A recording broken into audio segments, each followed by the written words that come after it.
Hello guys, welcome to my YouTube channel. मैं हूं स्वर्णा मिश्रा और आप देख रहे हैं कॉमर्स का headline. Guys, we will continue our second chapter and the topic we will discuss Fayol's principles of management, and today we will discuss 8 principle, which is principle of centralization and decentralization.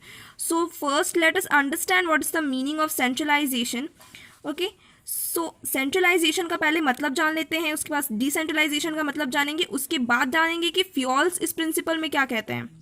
Okay, centralisation का क्या मतलब है? Centralization means that top management retains most of decision making authority. See guys, centralization का मतलब होता है कि कुछ लोगों में पावर्स को, अथॉरिटीज़ को कुछ लोगों को ही देना, यानी कि जितने भी पावर और जितनी भी अथॉरिटी दी जाती है, डिसीजन लेने की जो राइट दी जाती है, वो टॉप मैनेजमेंट को दी जाती है। ठीक है, मीन्स जो भी डिसीजंस और जो भी पावर है वो सिर्फ टॉप मैनेजमेंट के हाथ में है।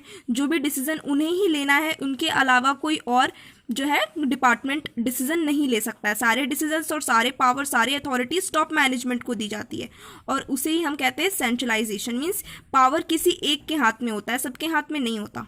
ठीक है गाइस, अब डिसेंट्रलाइजेशन का मतलब क्या होता है? Decentralization means that decision making is distributed among all levels of organization. लेकिन जो डिसेंट्रलाइजेशन होता है गाइज, वो टोटली अपोजिट होता है सेंट्रलाइजेशन का। मीन्स इसमें जो पावर होती है, जो अथॉरिटी दी जाती है, डिसीजन लेने की जो राइट होती है, वो सारे डिपार्टमेंट्स को दी जाती है, यानी कि सारे लेवल्स, ऑर्गेनाइजेशन के सारे लेवल्स को मिलती है। टॉप बोल लीजिए, या फिर मिडिल हो, या फिर लोअर लेवल हो, तीनों लेवल के पास में राइट्स होते हैं, तीनों लेवल के पास में वो डिसीजन लेने के पावर होते हैं, उनके पास में अथॉरिटी होती है, वो सारे राइट्स डिसीजन ले सकते हैं। अब गाइज मैं आपको एक छोटा सा एग्जांपल से समझा देती हूँ।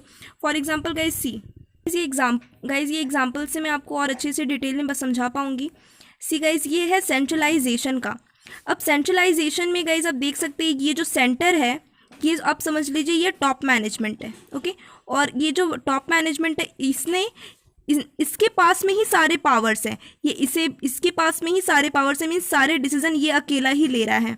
ठीक है, बट गाइज ये है डिसेंट्रलाइजेशन।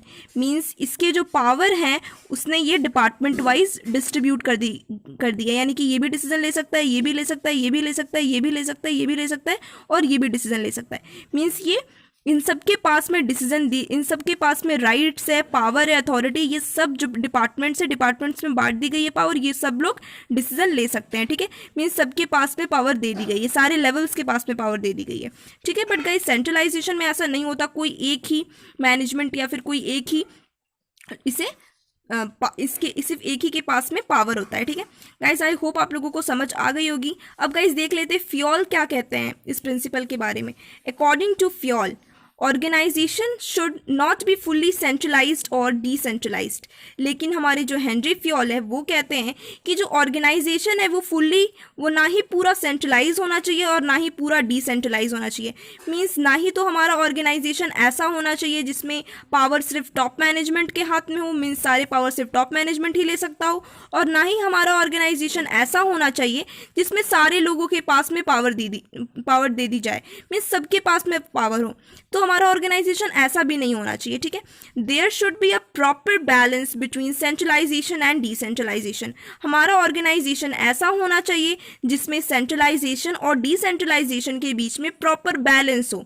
ठीक है गाइस, मतलब कि प्रॉपर एक बैलेंस हो। ठीक है, मतलब कि हमारा जो ऑर्गेनाइजेशन हो वो सेंट्रलाइजेशन और डिसेंट्रलाइजेशन दोनों के बीच में एक बैलेंस होना चाहिए, ताकि जो हमारा ऑर्गेनाइजेशन है वो अपना गोल अचीव कर सके, हमारा ऑर्गेनाइजेशन स्मूथली चल सके। ठीक है, तो फ्यूल्स इसमें ये कहते हैं। अब गाइस फॉर एग्जांपल मीन्स सी क्या होता है ना, बात की ऑर्गेनाइजेशन के बेनिफिट्स के बारे में भी हमें सोचना चाहिए। ठीक है, ऑर्गेनाइजेशन के बारे में सोचना चाहिए कि जो हमारा ऑर्गेनाइजेशन उसका अगर साइज बड़ा है, छोटा है, जैसा भी है, उसके हिसाब से हमें काम करना चाहिए। अब फॉर एग्जाम्पल गाइस, अगर हमारा ऑर्गेनाइजेशन स्मॉल है तो centralization is possible, can be managed by few people. अगर हमारा ऑर्गेनाइजेशन छोटा है तो आराम से सेंट्रलाइजेशन हम कर सकते हैं। क्यों कर सकते हैं? क्योंकि ये फुल्ली मतलब कुछ लोग इसे मैनेज कर सकते हैं, है ना। जैसे कि टॉप मैनेजमेंट के हाथ में पावर होती है तो वो आराम से ऑर्गेनाइजेशन चला सकते हैं। अगर हमारा ऑर्गेनाइजेशन अगर छोटा है, ठीक है, छोटा, अगर आपके पास कोई छोटी बिजनेस है, आपकी छोटी बिजनेस है, तो उसमें आप 2-4 लोगों के साथ भी वो बिजनेस चला सकते हैं, ठीक है। लेकिन वही अगर आपकी जो बिजनेस है, अगर आपका जो ऑर्गेनाइजेशन है वो बड़ा है, वो लार्ज है, तो उसमें डिसेंट्रलाइजेशन, यानी कि few people can't manage each and every activities.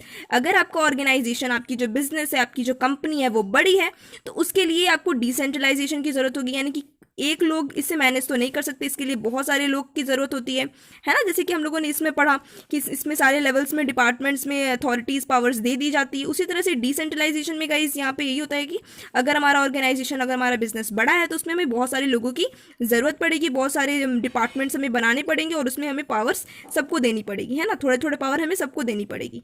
Okay, अब गाइस इसके कुछ पॉजिटिव इफेक्ट्स होते हैं। अब हम अगर सेंट्रलाइजेशन को और डिसेंट्रलाइजेशन को, दोनों को अगर हम इस्तेमाल करेंगे तो हमारा कुछ पॉजिटिव इफेक्ट पड़ेगा, है ना। Benefit of both centralization and decentralization, अगर हम सेंट्रलाइजेशन और डिसेंट्रलाइजेशन का दोनों का ख्याल रख के अगर हमारा ऑर्गेनाइजेशन चलाते हैं तो हमें बेनिफिट होगा, यानी कि हमें फ़ायदा होगा। अब गाइस डिसेंट्रलाइजेशन, अब अगर सिर्फ हम डिसेंट्रलाइजेशन अपने ऑर्गेनाइजेशन में लगाते हैं, यानी कि सारे पावर अगर हम लोगों में बांट देते हैं, तो क्या होगा, हम जल्दी से डिसीजन ले सकते हैं, fast decision at operational level. हम जो डिसीजन है वो जल्दी से ले सकते हैं। लेकिन अगर हम अपने ऑर्गेनाइजेशन को पूरा सेंट्रलाइज कर देते हैं, यानी कि सेंट्रलाइजेशन लगा देते हैं कि कुछ लोग के पास में ही पावर होंगे, यानी कि strict control of top levels ही सारे डिसीजन ले सकते हैं, सिर्फ उनके हाथ में ही डिसीजन लेने की राइट होगी।